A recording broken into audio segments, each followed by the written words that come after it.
is Sharie from Sharie's Painting. I know I haven't posted for a while. It's been a bit. I took a bit of a break. I think I did 50 videos. So I think I took a bit of a break and now I've come back and I want to continue with my painting journey.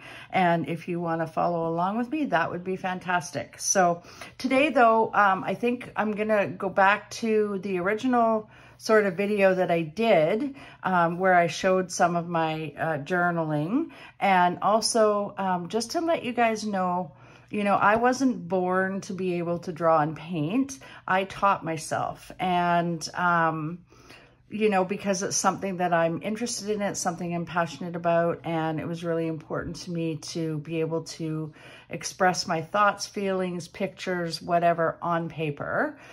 So that's what I've done. And I really encourage you guys, you know, if you know, I hear the line, I can't even draw a straight line. I hear that all the time. And I just want to let you know that as we go through these journals, there is no straight line in my work. I cannot draw a straight line, but I have taught myself and gone easy on myself, because sometimes we're hard on ourselves, and our own idea of perfection really gets in the way of us trying to express ourselves. So I just wanted to go over that with you guys. And please, you know, practice drawing, practice all the time. I take my sketchbook in my car with me, and I sit and I draw in my car at work before I start work. I draw at lunch, you know, I draw in the evening, in the morning. It doesn't matter. Like, I've always got my sketch pad at hand, and you know, you have that license to do whatever you want on paper. So I encourage you to do whatever it is you want, and don't be hard on yourself, because it's how we grow and how we develop as artists. So that being said, I'm going to get into a couple of the journals that I've done over the last year, and I hope you join along with me. So the first thing I want to talk about, I use the Canson XL. This is what I have been using for my journaling, because it's mixed media paper. You can get watercolor paper if you like to, but oftentimes I like to kind of mix it up with acrylic. So for instance, I have one picture here. Of course, I'm not going to be able to find it at the moment. It's one picture that I have mixed acrylic, Potchka pen, watercolor, like the whole 9 yards in here. So let me just see if I can find it real quick. And I know I've showed this my sketchbook before, but I can't find it.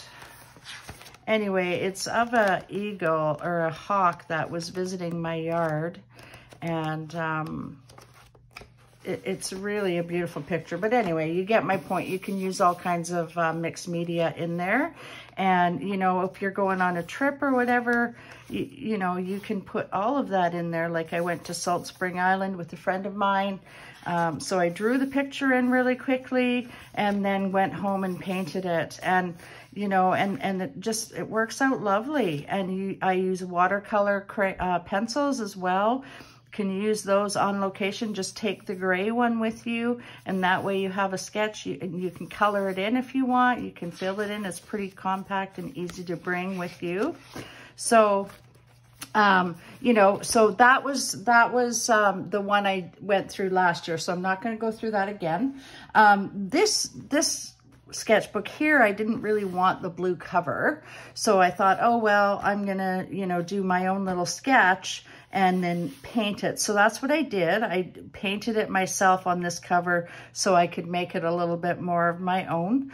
And then I actually put a coat of Mod Podge on the top of it so it won't come off. So I did that. So you can do that. You can get creative, guys. And recently I've made my own book, which I'll show you that as well, because I figured that would be a great way to go as well. So just a little bit of Mod Podge. So at the beginning of this book, I've got, you know, that it belongs to me and there's rewards. So if I lose it and you find it, please return it.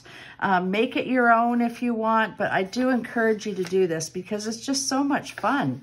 So here's my watercolor palette here. These are with Derwent watercolors, and I've got a few Daniel Smith in there as well as Winsor Newton. But I just thought I'd draw it out, and that way, if I'm not remembering what I'm painting with, I can always refer back to this page and look at it and know, you know, what I've got in there. So these are all the cool colors. This is the warm colors. That's how I set up my palette, and it works out great. So that is just a reference for me. And then I started mixing a few of them together, which is really kind of cool too, because then you know what different color variations you can do. And then I just did a few little circle things just to practice. I did some, with a little line brush, I did some flower work there. I did an owl as well. I think this was a video on Skillshare. So everything that I do, you know, I'm learning from somewhere. So, you know, and to learn is just the best. So then I got myself, because I'm not the greatest at leaves and flowers and that kind of thing as a close-up. So I got myself a book, and I just want to share what this book is. It's called Botanical Line Drawing. Okay, it's by Peggy Dean. And this book is awesome because it goes through all of these things with you, and it shows you step by step how to draw these things. Okay, so it goes through all the leaves. So I've done all the leaves, and then I've gone in and filled a few of them in with watercolor just for fun. But it really is great to loosen up and to learn what all the leaves and different vegetation and flowers, etc., are. So I've done that, and I've done quite a few flowers as well. Some of them are just absolutely stunning. So again, so this is kind of working out to be kind of a teaching journal, okay, and a study journal, which I love. So it's not really what I've done every day, but it's more of a teaching and a study journal for me. So that continues. I'm not quite done all the flowers yet, and I will finish those, but I wanted to show you the top of the book, that you can change that if you want something a little more fun and more your style. So now this sketchbook here I've had for, oh my gosh, I can't even tell you how long I've had this sketchbook, and I barely ever used it. I think I drew like 3 or 4 pictures. I think I drew some sketches here that I put in here since 2011. I think I've had this journal, and so I took out the pictures, some of the pictures that I drew before, another owl, I drew a bear there, and I just saved them toward the back. And just to let you know, these are pencil sketches, they have been sprayed. So so anyway, I've just got a few of those in, I just tucked them in the back. So most of that was done, I think, in 2011 or so. And then, so what I did was I thought, you know what, I'm going to start again in this journal, because I didn't really give myself, it's just sitting around, and I got to get rid of some of these things, and I got to draw. I just have to draw. So I started a new journal. Again, I just thought, I started my page with "To whom it may concern if you find this book." But this time I thought, you know what, if you do find this book and you look through this book, which I don't mind that you do, it might inspire you to paint. And that's my whole purpose, is to inspire other people to paint and draw, because everybody can do it. I do not have the phrase, I can't draw a straight line, doesn't fly with me, because I can't either. And I practiced, and that's what practice. So can't go over that enough. So here I just decided I got another book just to get me back into things, because I've taken about a year off, and I've got another book. It's called The Creative License, and I think it's by Danny Gregory, I think. Anyway, so he's like, draw 3 things. That's the first thing in the book. So I drew my 3 things, and then I was off and running after that. So I drew one of the chairs I have, I drew a cup I was drinking out of, and I drew the coffee table sitting right in front of me.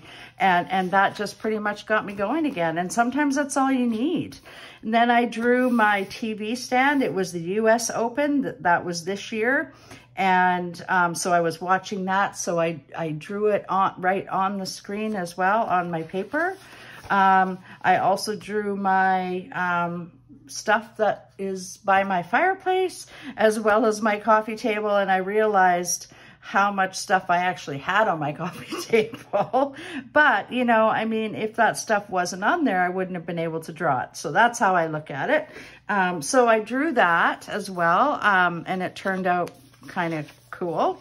So that got me back into it. I found an old card that I had, so I drew that and threw a little bit of color on there. And then I went shopping for scrubs for work, so I drew those. So this one is more of a journal and studies put together for me.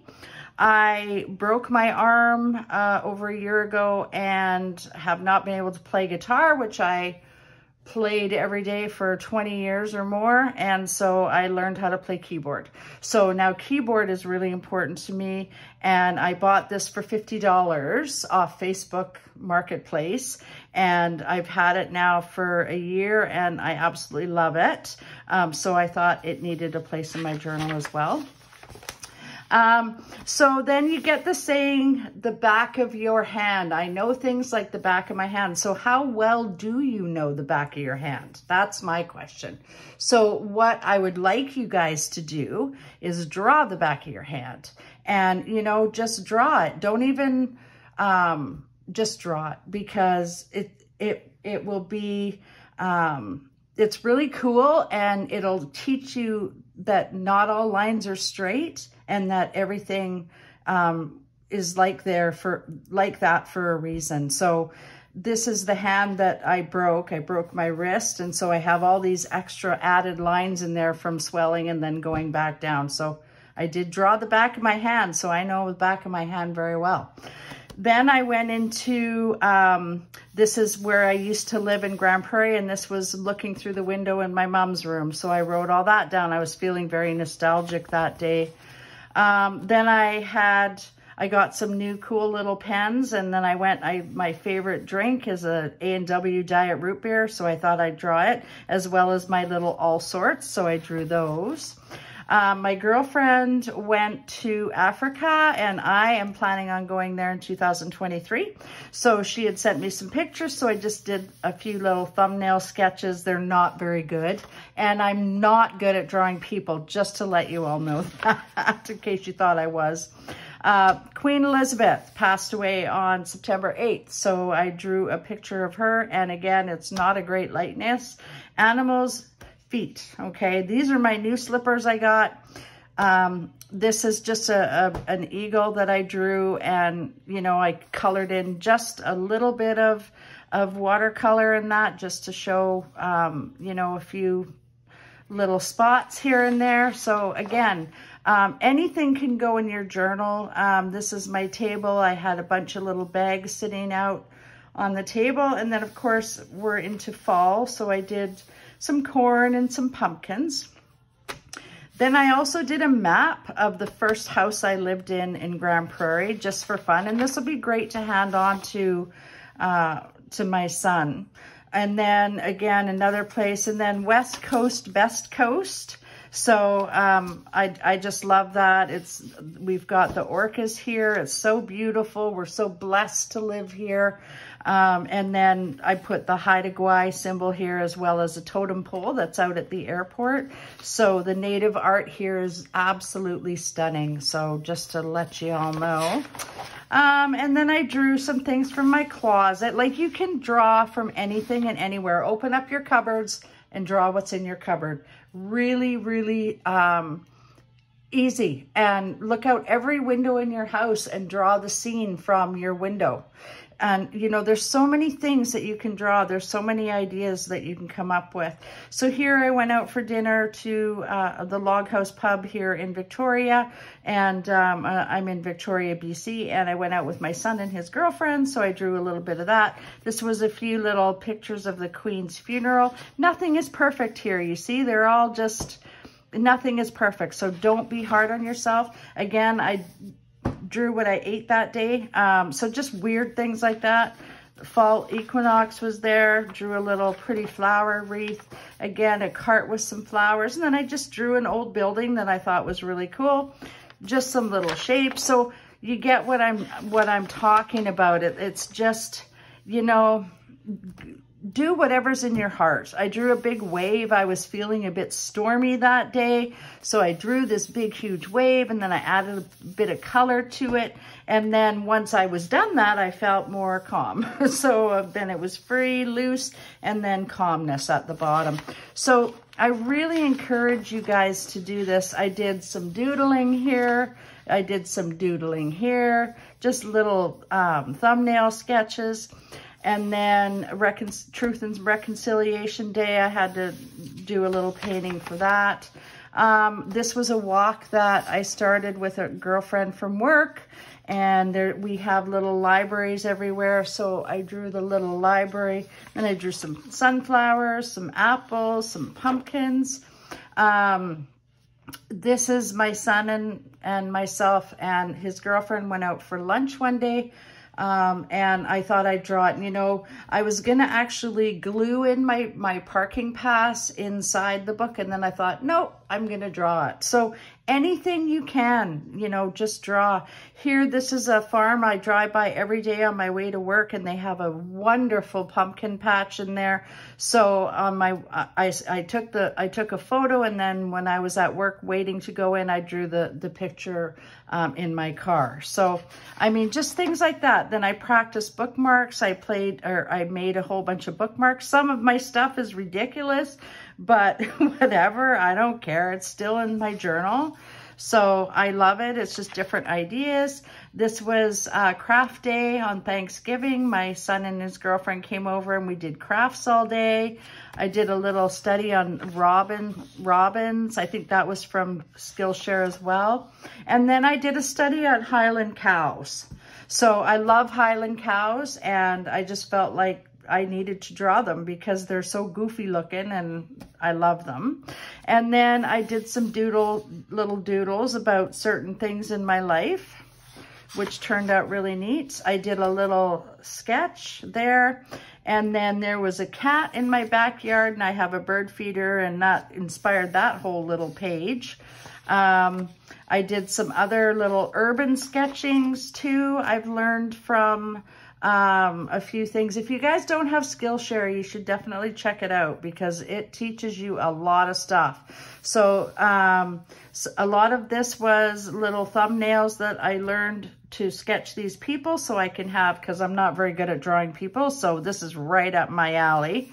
And this is just from a photo that I had that I thought I'd try and throw a few people in there, as well as that stuff.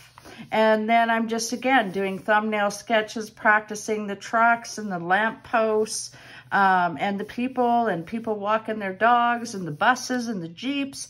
I've got a guy here doing a bathtub race, people sitting under here and enjoying some food or a meal. This is like a little picture from Venice. So, I mean, there's so many things. And then I thought, oh, I'd do a door study. So I did that. I got some pictures. Pixabay, you guys, it's great. Unsplash and Pixabay, they're great for getting those photos. They're royalty-free photos, so you can use them and do whatever you want with them. So these doors I got off Pixabay. They may or may not be the right colors of the doors, but whatever, it's mine and I can do with it what I want. So here I wanted the door study, but I also wanted to study a bit about the shadow. Okay, the shadowing. So that's what I did there. And then I got this photo as well off of Pixabay. I changed up the inside of this, and this reminded me of my trip to the UK, because there's a lot of things like this out in the UK. So I just thought I'd sort of make it my own. Again, practicing with the shadows. Here, this is out in Sydney. I haven't filled that in yet as far as the paint goes yet, but I also have done another little thumbnail sketch here. And then I thought I would do a music page with a shadow of a rose, because I'm really practicing and into my shadow. See, I have to practice too. So that gives you guys a good idea of, you know, sketchbooks. And if you don't want someone to see anything and you're out on location, and, you know, because some people are very curious, they want to know what you're doing. So if you're out and you don't want anyone to see, just put a piece of page in like this. Like I covered that up so that, you know, so that only things that I want people to see are there. So anyway, I hope you guys can get drawing and take the time. Don't be hard on yourself, and keep everything. Don't rip it out, okay? Don't rip it out, keep it. And because then you can see how far you've gone as well. And I feel like I'm going to be trying to post at least a painting or a watercolor study or some sort of a study every couple of weeks now, so that, you know, I can keep in touch with y'all. And I really do hope you join me for this as we go on the journey together, okay? So it's Sharie signing off from Sharie's Painting, and it's great to be back. And we'll talk to y'all soon. Bye.